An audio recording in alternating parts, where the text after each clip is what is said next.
Hello tout le monde, si vous avez cliqué sur cette vidéo, c'est parce que vous êtes peut-être intéressé par l'examen de certification Data Engineer de Google Cloud. Alors je sais que la plupart des personnes ne suivent pas les vidéos jusqu'à la fin, je fais pareil aussi, hein. Donc j'ai mis tous les liens utiles en description de la vidéo, donc vous pouvez mettre pause et aller lire la description et voir les liens qui vous intéressent le plus. Mais si vous voulez avoir le contexte de la vidéo, le contexte des liens, pardon, suivez avec moi jusqu'à la fin, ça va être une vidéo assez courte. D'ailleurs, je suis debout. Ouais, je me suis mis debout justement pour ne pas faire une vidéo trop longue, sinon après j'aurai mal. Donc voilà, on va faire très rapidement. Professional Data Engineer, vous avez la description ici sur la page de Google.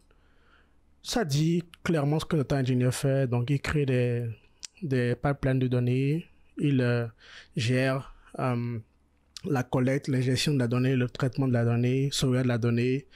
Il prépare des données pour l'analyse de données. Il fait aussi l'analyse de données également et maintient et automatise des workloads de data.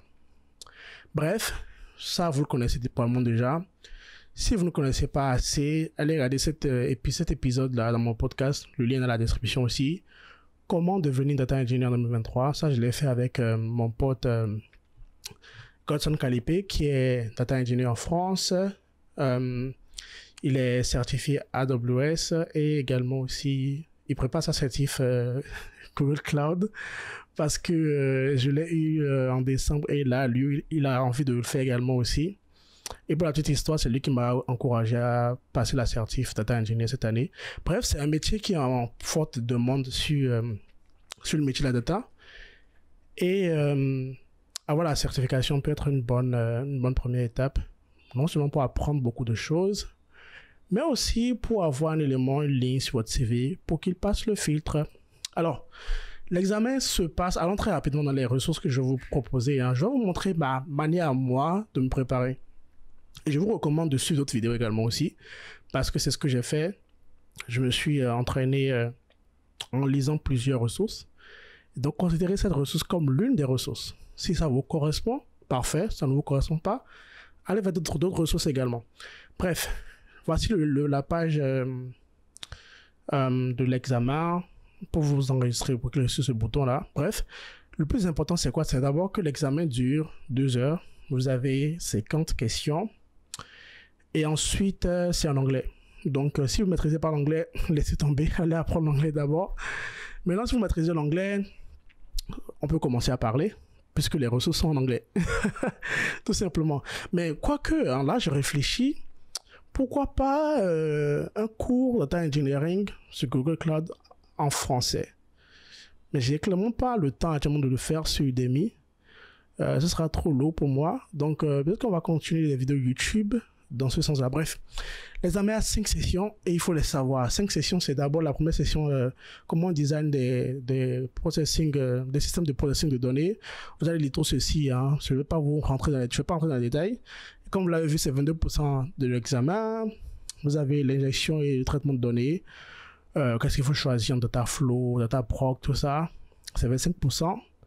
Vous avez la partie stockage de données, comment on gère en fait les différents, le life cycle de la data sur par exemple Cloud Storage.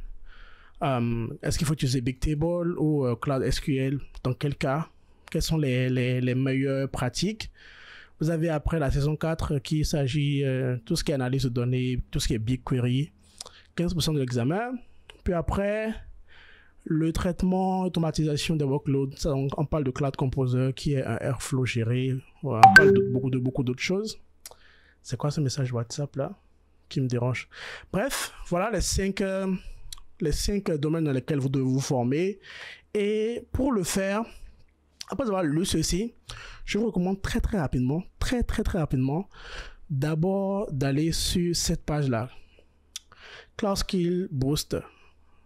Alors, vous avez un path là, qui est une path de Google même. Donc, vous avez plusieurs cours là, qui sont recommandés pour justement cet examen. Alors, sachez que ils ont fait une mise à jour de l'examen en novembre 2023. Parce qu'avant, il y avait des questions de machine learning. Il n'y en a plus vraiment. Je pense que moi, quand je l'ai passé avec qu'une ou deux questions machine learning. Ensuite, c'est un cours ces cours-là sont vraiment très bien. Maintenant, je peux comprendre qu'il y en a parmi vous qui n'ayez pas encore une expérience Google Cloud. Et là, je vous recommande de cliquer sur ce lien-là, Explore All Benefits de Google Innovator Plus. J'en avais parlé dans une autre vidéo déjà. Moi, je suis inscrit à ce programme-là. Vous avez $300. C'est ce que ça coûte. Ça vous donne accès à $1000, à $500 de crédit cloud sur Google Cloud. Donc, vous avez $500 pour vraiment explorer tout ce qu'il y a. Et ça vous donne aussi accès à un voucher pour la certification. Donc, avec ça, par exemple, moi, je n'ai pas payé pour la certification data engineer que j'ai passée. En plus de ça, j'ai $500 de crédit. Puis ensuite, j'ai accès à tous les labs qu'il y a sur Cloud Skill Boost. Et je vais vous montrer le Explore là. Et les labs, en fait, c'est des petits mini-environnements Google Cloud. Vous avez accès pendant 1 heure à quelque chose de précis. Et vous pourrez, par exemple, là, vous voyez comment gérer Kubernetes sur Google Cloud. Vous cliquez dessus et ça vous donne des instructions comment on gère tout ça sur le cloud. Donc, c'est assez intéressant. Je vous recommande ça. Bref, supposons que vous avez déjà compris tout ça. Donc, Cloud Skill Boost. Donc, si vous avez payé pour ça, vous avez accès à tout ceci. Et je pense que même les cours doivent être gratuits. Ça, c'est des cours, c'est pas des labs. Donc, moi, je vous recommanderais d'aller directement vers ce cours-là. Preparing for your professional data engineering journey. Ça, en fait, ce cours-là est très important parce que c'est la première étape. Ça vous permet de savoir un peu là où vous en êtes, en fait. Même si vous êtes expérimenté, hein, comme moi, j'ai commencé Google Cloud depuis quelques années quand même. Et data engineering totalement l'année passée. Mais j'avais quand même une bonne expérience et ce cours m'a aidé. Déjà, le cours il est scindé dans les 5, vous vous rappelez des 5 sessions, bah, vous les avez ici. Et quand vous cliquez sur chaque session, en fait, vous avez, en fait, ça vous explique dans le contexte d'une entreprise les différentes questions que vous pouvez avoir. Et vous avez même en fait, des questions pour vous tester, en fait, tout simplement. Et vous avez ce PDF là avec beaucoup de questions et les réponses aussi, avec des liens sur la documentation Google Cloud pour mieux comprendre la réponse et ainsi de suite. Et donc vous avez en tout et pour tout 50 questions. 50 questions, je vais m'asseoir un petit moment. Non, sinon ça va être long. Si vous avez 50 questions, pour vous tester, pour vous entraîner, pour avoir une idée de votre niveau et des éléments sur lesquels vous devez vous améliorer. Donc, je vous recommande ce cours-là. Le PDF, il est là, c'est bon. Une fois que vous avez ça, bah, vous pouvez commencer à suivre les cours-là et progressivement vous tester encore pour voir si vous êtes bon. Puis ensuite, sur le site là, ici, vous avez en fait le sample question. Donc, ça vous permet en fait de vous tester. Google vous donne, je pense, 22 questions. Moi, j'ai déjà répondu à ça. Je vais vous montrer. Vous voyez un peu. Vous avez des questions avec vous testez. Et à la fin, vous avez les réponses avec des feedbacks et des liens. Donc, ça aussi, c'est vraiment très utile.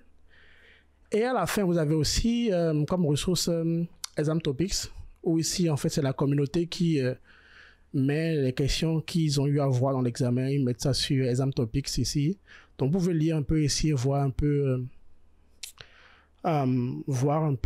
les différentes questions que vous pouvez avoir. Maintenant, de façon réaliste, je dois vous dire la vérité, c'est que moi, j'ai pas eu trop de questions qui venaient de Exam Topics. 1 ou 2 sur 50. Ça veut dire quoi? Ceci, c'est bon pour s'entraîner, mais il ne faut pas penser que c'est ce que vous aurez à l'examen exactement. Bref, voilà un peu ce que j'ai utilisé. Donc, comme je vous ai dit, c'est une ressource parmi tant d'autres. Là, les ressources que je vous ai données, il faut les consulter, mais aussi essayer d'aller voir la documentation Google Cloud. Et j'ai vu cet article-là récemment sur mon LinkedIn. Perrine, si Perrine voit cette vidéo, ton article est vraiment super. Allez lire l'article de Perrine, comment elle s'est préparée pour l'assertif. Il y a des ressources également aussi là-dedans qui sont vraiment très intéressantes. Voilà, c'est la fin de la vidéo. Si vous avez aimé, abonnez-vous à la chaîne YouTube. On fera des vidéos Google Cloud tout au long de l'année. Et voilà. Allez, merci tout le monde et ciao, ciao.